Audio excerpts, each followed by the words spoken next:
जय गुरु जी, शुक्राना गुरु जी, अनंतम अनंतम शुक्राना। संगत जी, मैं अपना सत्संग आप सबसे शेयर करने जा रही हूँ। अगर मेरे से सत्संग शेयर करने में कोई गलती हो जाए तो गुरु जी माफ़ करना, संगत जी माफ़ करना। पहले मैं गुरु जी का मंत्र जाप करूँगी। ओम नमः शिवाय, शिव जी सदा सहाय। ओम नमः शिवाय, गुरु जी सदा सहाय। ओम नमः शिवाय, शिव जी सदा सहाय। ओम नमः शिवाय, गुरु जी सदा सहाय। संगत जी, पहले तो एक बात मैं आप सबको बताना चाहती हूँ। गुरु जी कहते हैं जो भी सत्संग सुनती हैं संगत, वो सत्संग को पूरा ध्यान से सुनिए, क्योंकि सत्संग में गुरु जी की बहुत सारी ब्लेसिंग होती हैं। आपके कष्ट कटते हैं, आपको उनका भरपूर प्यार मिलता है। आपकी बहुत सारी प्रॉब्लम्स होती हैं जो सत्संग के माध्यम से ठीक हो जाएंगी, ठीक होती हैं। गुरु जी का आशीर्वाद होता है उसमें। सत्संग सुनने वाले का भी भला होता है, सत्संग सुनाने वाले का भी भला होता है। और जिन अंकल आंटी ने मेरे को आज तक इतने सत्संग सुनाए गुरु जी के माध्यम से, उनका भी मैं शुक्राना अदा करना चाहती हूँ। जय गुरु जी महाराज। सत्संग बहुत सारे हैं। गुरु जी कहते हैं अपना शुक्राना सत्संग करो पुत्र। मैं सत्संग शेयर नहीं कर पाई, उसके लिए माफ़ी चाहती हूँ। एक अपना सत्संग मैं आपसे शेयर करना चाहती हूँ। मेरी बहन की तबीयत बहुत ख़राब थी।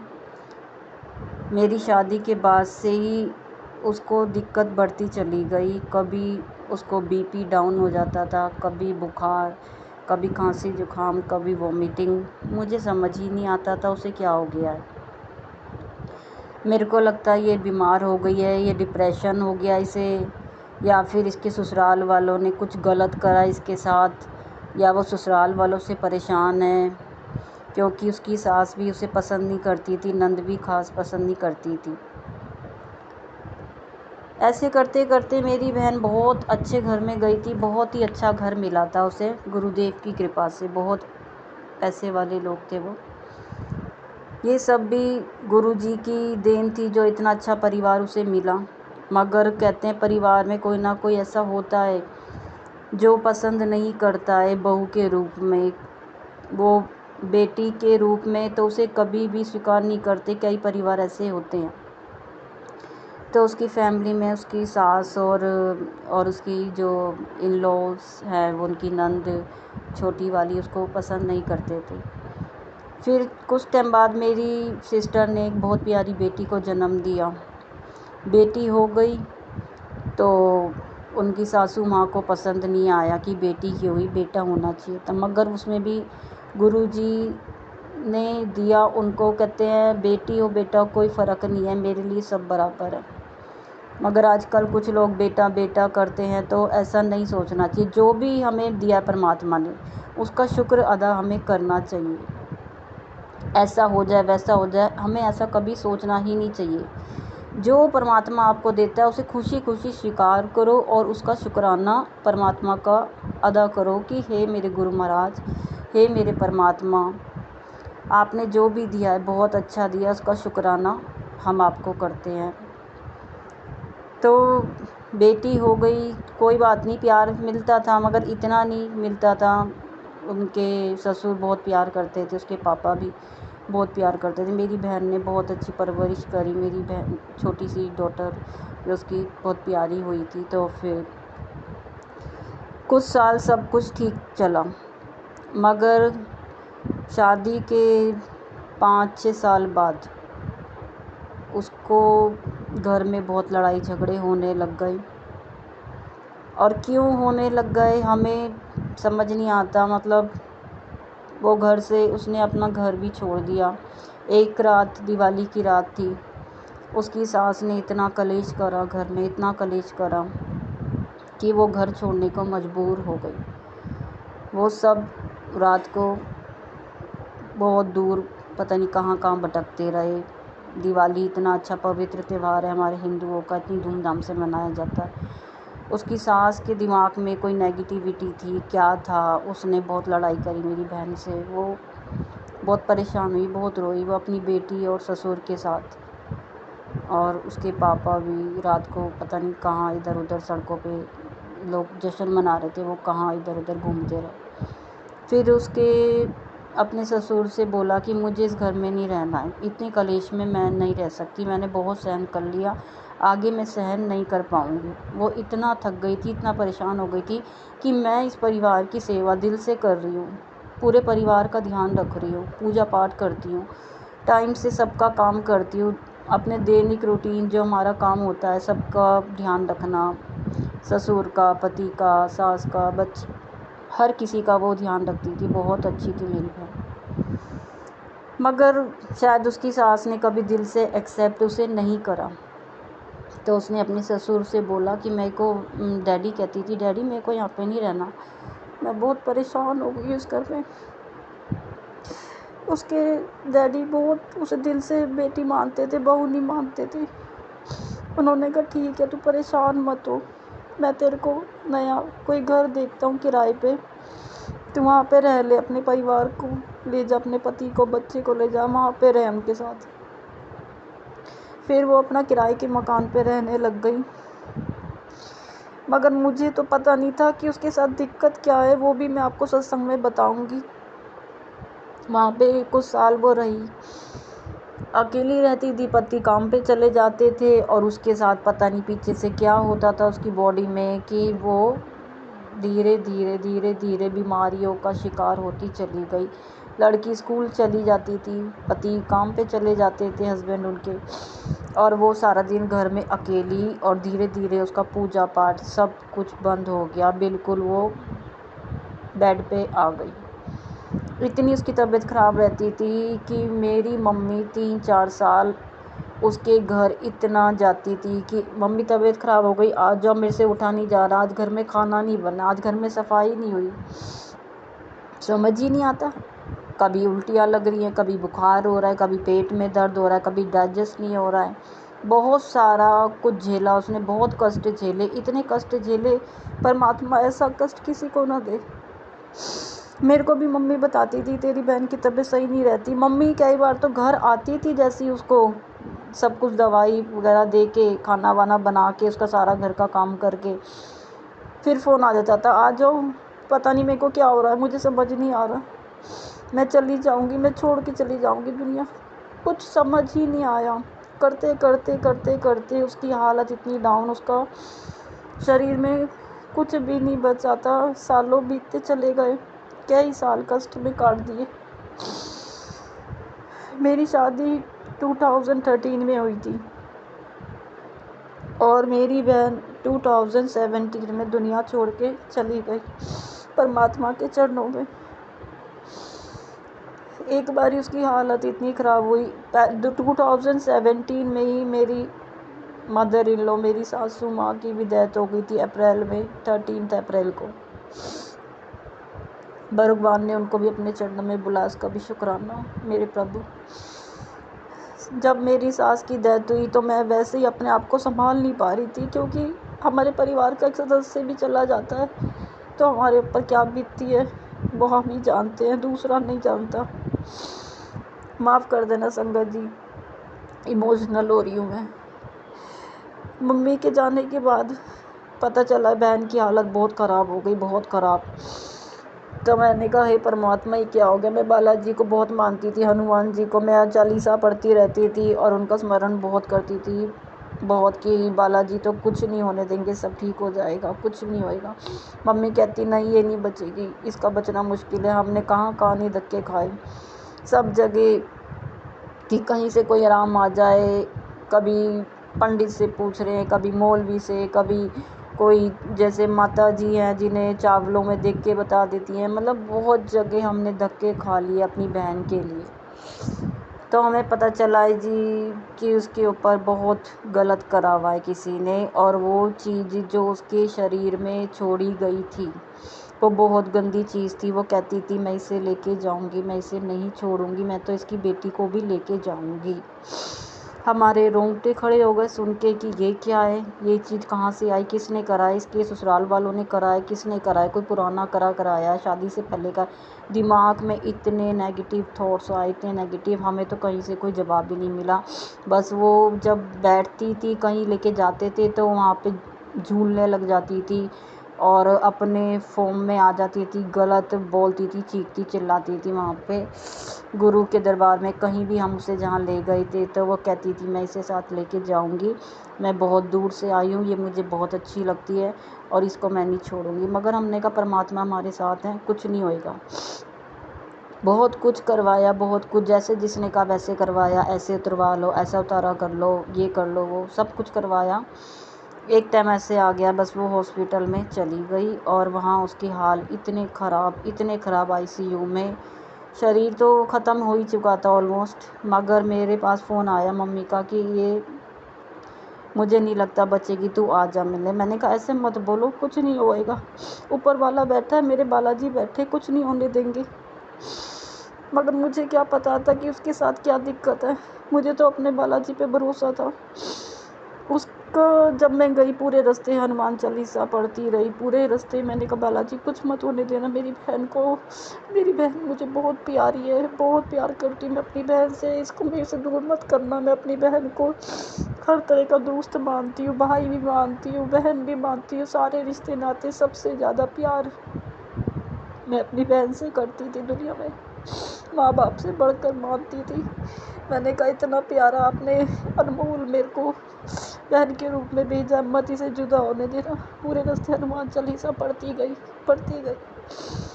वहाँ पे गुरुजी ने, वो उस दिन जाने ही वाली थी, प्राण त्यागने वाली थी, डॉक्टर ने पूरे पर्दे लगा दिए थे और बोल दिया था अब कुछ नहीं बचा, इसकी सांसें छूट रही है और इसको कुछ नहीं हो सकता है। उसके बहुत सारे ऑपरेशन हो चुके थे, उसके बाद भी वो रिकवर नहीं कर पा रही थी। मगर गुरुजी ने, मैंने इतनी बालाजी से प्रार्थना करी तो बालाजी ने उसको उस समय जीवन कैसे दे दिया वो मैं जानती हूँ। बस मेरे बालाजी ने उसके प्राण दे दिए कि जा पुत्र, वैसे तेरी बहन में कुछ भी नहीं बचा है, वो रिकवर नहीं कर पाएगी, सर्वाइव नहीं कर पाएगी, मगर मैं उसको जीवन अभी दे रहा हूँ कुछ समय के लिए। मैं बहुत खुश हुई, उसकी सांसें कैसे वापस आ गई। जा चुकी थी वो कोमा में, कुछ भी नहीं था, मगर गुरुजी ने उसको इतना ब्लेस करा। गुरुजी का जल प्रसाद आईसीयू में गया, उसने वो पिया और उसके प्राण गुरुजी ने दिए। मुझे उस टाइम भी नहीं पता था कि ये भी कुछ समय के लिए ही है, वो तो उसी दिन चली जाती दुनिया छोड़ के। मगर गुरुजी ने कहा तेरे को चल अपनी बहन के साथ रहना है, तू रह। कुछ टाइम बाद उसे हॉस्पिटल से डिस्चार्ज मिला, वो घर आ गई मगर वो सही नहीं हुए। कुछ खाती नहीं थी, कुछ पीती नहीं थी, सारा दिन सोती रहती थी। शक्ल उसकी ऐसी हो गई थी बिल्कुल हड्डियों का ढेर, एक एक हड्डी, मांस तो ख़त्म ही हो गया था शरीर पे से बिल्कुल। बहुत रोती थी वो, अपनी शक्ल भी नहीं देखती थी, हमसे बात भी नहीं करती थी, बस सारा दिन सोती रहती थी और कुछ भी उसको ज़बरदस्ती खिलाते थे वो वॉमिट कर देती थी। उस टाइम मेरा बच्चा बहुत छोटा था, 1 साल 1.5 साल का ही था मेरा बड़े वाला बेटा, छोटा वाला नहीं हुआ था। तो ऐसे करते करते मैं उसके साथ रही कुछ टाइम, 2 महीना, 1 डेढ़ महीना, 2 महीना। उसका जो सेवा गुरुजी ने करवानी थी, मुझे आज भी बहुत खुशी है कि गुरुजी ने मेरी बहन की सेवा करने का मौका दिया मुझे। शुक्राना मेरे गुरु महाराज, आपने वो कुछ समय दे दिया मेरे को। वो अगस्त में डिस्चार्ज हुई थी और करते करते दिसंबर आ गया। हमें सबने बोला था अमावस पे ऐसे जो चीज़ गंदी होती है ले जाती है। हमें समझ में नहीं आया, हमें समझ ही नहीं आया। मैं फिर एक और जगह, मेरी मम्मी कहीं जाती थी, वो भी भगवान परमात्मा के साथ जुड़े हुए थे, उनके पास गई कि ये रिकवर नहीं हो पा रही, आप प्लीज़ मेरे साथ चलो, उसे देखो, चलो देखो। वो कहते, फिर वो मेरे साथ गए भी। वो बहुत बुज़ुर्ग थे अंकल, वो बहुत मानते थे परमात्मा में। उनको मैं अपने साथ ऑटो में लेके गई, बहुत दूर था उनका घर भी। तो उन्होंने कहा कुछ नहीं है बेटा, सब ठीक है, इसे कुछ नहीं हुआ, इसके अंदर कुछ गलत चीज़ नहीं है, जो तुम सोच रहे हो ना, इसके साथ कुछ नहीं है ऐसा, ठीक है, ये कुछ भी नहीं है। अब हमें क्या पता कि वो चीज़ उस टाइम निकल जाती थी उसके शरीर में से। ये चीज़ें तो हमने कभी इतना डिटेल में सुनी ही नहीं कि ऐसी चीज़ें भी होती हैं कि शरीर में निकल भी जाती हैं, घुस भी जाती हैं। वो चीज़ उस टाइम जब कोई हम उसके लिए अच्छा करवाते थे, वो निकल जाती थी और फिर उसके शरीर में प्रवेश कर जाती थी। मैं हनुमान जी का स्वरूप भी उसके पास रखा, मगर शायद उसके शरीर ने उसको अंदर से बोल दिया था कि मुझे मुक्ति चाहिए। वो सरवाइव नहीं कर पा रही थी, वो बहुत कष्ट में थी। और एक दिन मॉर्निंग में उसके पापा, उसके ससुर जी उसकी बेटी को लेके आए। हमने कहा इसकी तबीयत बहुत ख़राब हो रही है। तो मेरे हस्बैंड ने मेरी मम्मी को कहा भाई इसके घर वालों को बुला लो, इसकी तबीयत मुझे ठीक नहीं लग रही। पता नहीं क्यों मेरे हस्बैंड से गुरुजी ने बुलवाया था कि वो आखिरी बारी देख पाए उन्हें। वो आए, वो बैठे, उन्होंने पानी भी ढंग से नहीं पिया। मेरी बहन ने इतनी उल्टियाँ करी। फिर हमने उसे इंजेक्शन लगा के हमने कहा सो जाएगी। वोमिटिंग का इंजेक्शन लगवा दिया। इतनी गंदी काली काली हरी उल्टियाँ उसने करी, हमें समझ ही नहीं आया। हम समझे इसकी गंदगी निकल रही है शरीर की, ठीक हो जाएगी। उसने मम्मी के गले लगी और उसे हमने कहा सो जा तू, बोल तो पा नहीं रही थी वो कुछ भी, बस मम्मी के गले लगी। मैं बाहर बैठी हुई, मेरे मन में पता नहीं क्या आया। मैंने कहा सो गई, एक बार देख लेती हूँ अंदर जाके कि सोई है कि नहीं सोई। अंदर जाके देखती हूँ मेरी बहन थी नहीं, मेरी बहन दुनिया छोड़ के जा चुकी थी। मैंने कहा निस्ता उठ उठ बहन उठ। मैं बहुत रोई, चीखी चिल्लाई। मैंने मम्मी को बुलाया, मैंने कहा मम्मी देखो क्या हो गया। मम्मी कह रही कुछ नहीं, ठीक हो जाएगी, मैं हॉस्पिटल लेके जाती हूँ। मैं पागलों की तरह रोई। मैंने कहा हे भगवान, ये गुरुजी क्या कर दिया आपने, क्या कर दिया, क्यों बुला लिया इसे, क्यों बुला लिया। मुझे कुछ समझ नहीं आ रहा था कि मेरे को लग रहा मेरी दुनिया ख़त्म हो गई। उसे हॉस्पिटल ले गए। हॉस्पिटल वालों ने भी कहा कि कुछ नहीं है, ये 15-20 मिनट पहले ही जा चुकी है। गुरुजी ने उसे अपने चरणों में बुला लिया, क्योंकि वो इस धरती पे बहुत कष्ट झेल रही थी, बहुत। और वो परमात्मा से मन ही मन कह रही थी हे परमात्मा, मुझे और कष्ट नहीं झेलने हैं, मेरे शरीर में इतनी ताकत नहीं बची, मेरा शरीर सहन नहीं कर पा रहा इन कष्टों को, मुझे अपने चरणों में बुला लो। तो गुरुजी ने उसे अपने चरणों में बुला लिया। अब जब मैं गुरुजी के साथ पूरी तरह कनेक्ट हुई हूँ, तो पता चलता है कि वो किसी बहुत भारी तंत्र विद्या के कारण उसकी डेथ हो गई। उसके ससुराल वालों ने कुछ नहीं करवाया था। ससुराल वालों का अपना अलग ही व्यवहार था, वो तो सब परिवार में अनबन रहती है, मगर मेरी बहन के साथ बहुत गलत मेरे अपने परिवार वालों ने, मेरे अपने ख़ास रिश्तेदारों में, जहाँ मैं शादी होके आई हूँ, मेरे ख़ास अपने, उन्होंने इतनी मारन गंदी विद्या जो मैं सोच भी नहीं सकती। ऐसी विद्या जिसमें सारा परिवार ही ख़त्म हो जाए, मैं भी चली जाऊँ, मेरे मायके वाले भी सब मर जाएं। मैंने आपको पहले भी सत्संग में बताया था कि वो चाहते थे, इतना गंदा ब्लैक मैजिक करा था कि पूरा परिवार उजड़ जाए, इसके बच्चे ना होए और इसके पति का काम ना चले। तो मेरी बहन इस वजह से दुनिया छोड़ के चली गई। परमात्मा ने उसे अपने चरणों में बुलाया। गुरुजी कहते हैं जो भी तुम्हें मेरे से पता चलता है सत्संग में, अपना सत्संग शेयर करो, शुक्राना सत्संग अपना बताओ। तो गुरुजी ने उस टाइम हॉस्पिटल में भी उसको 2-3-4 महीने का जो समय दिया मेरे साथ बिताने का, कि तू जा अपनी बहन के साथ रह ले, कुछ समय दे रहा हूँ उसे। मैं तो परमात्मा का आज भी शुक्रिया अदा करती हूँ। हालांकि मुझे कई साल लगे अपने आप को संभालने में, और आज भी मैं उसे भूली नहीं हूँ और उसे मरते दम तक नहीं भूलूँगी। अब भी मैं परमात्मा को कहती हूँ कि काश वो बच जाती, काश वो प्रभु के चरणों में पहले ही आ जाती, मैं काश गुरु जी से पहले ही कनेक्ट हो जाती, पूरी तरह समर्पण उनको कर देती।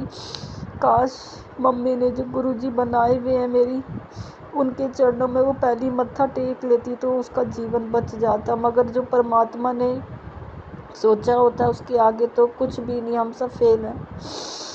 तो गुरु जी कहते हैं कि तेरा परिवार का एक सदस्य चला गया पुत्र, तो घबरा मत। वो भी परेशान हो गई थी वो, और नहीं अपने आप को सरवाइव कर पा रही थी, तो मैंने उसे बुलाया, मैं उसको भी बचा लेता, मगर तेरे पूरे परिवार को बचा लिया। एक सदस्य मेरी शरण में आया है ना, कोई नहीं, बाकी सबको तो मैंने बचा लिया ना, किसी को कुछ नहीं होने दिया, क्योंकि उस पर बहुत भारी तंत्र विद्या करी हुई थी और वो पूरी तरह उसके शरीर में कब्जा कर चुकी थी और उसका बचना इम्पॉसिबल था। चाहे हम किसी भी डॉक्टर से सब कुछ करवा लिया ऑपरेशन, मगर कुछ नहीं हो पाया। तो सत्संग बहुत लंबा हो जाएगा, एक्सपीरियंस बहुत है, सत्संग बहुत है, मगर मैं आपसे और शेयर करूँगी बाकी बातें भी। संगत जी, मेरे से सत्संग सुनाने में कोई गलती हो तो माफ़ कर देना। आप सत्संग पूरा सुनना, दिल से सुनना। मेरे गुरु महाराज, मेरे से कोई भूल चूक हो गई हो तो क्षमा कर देना। आपने ही मुझे इतनी हौसला दिया, स्ट्रेंथ दी है कि मैं अपना सत्संग और संगत को सुना पाऊँ। मैं गुरु जी का मंत्र जाप करना चाहूँगी। ओम नमः शिवाय। शिव जी सदा सहाय। ओम नमः शिवाय। गुरु जी सदा सहाय। अनंतम अनंतम शुक्राना मेरे गुरु महाराज का, हर पल का शुक्राना, हर सांस का शुक्राना, हर जीवन का शुक्राना, इतनी सारी ब्लेसिंग्स देने का शुक्राना, मेरे परिवार के कष्ट काटने का शुक्राना, मेरे बच्चों को ब्लेस्ड करने का शुक्राना, मुझे ब्लेस्ड करने का शुक्राना, हम सब की नेगेटिविटी दूर करने का शुक्राना। अनंतम अनंतम शुक्राना मेरे गुरु महाराज। जय गुरु जी, जय गुरु जी। शुक्राना गुरु जी।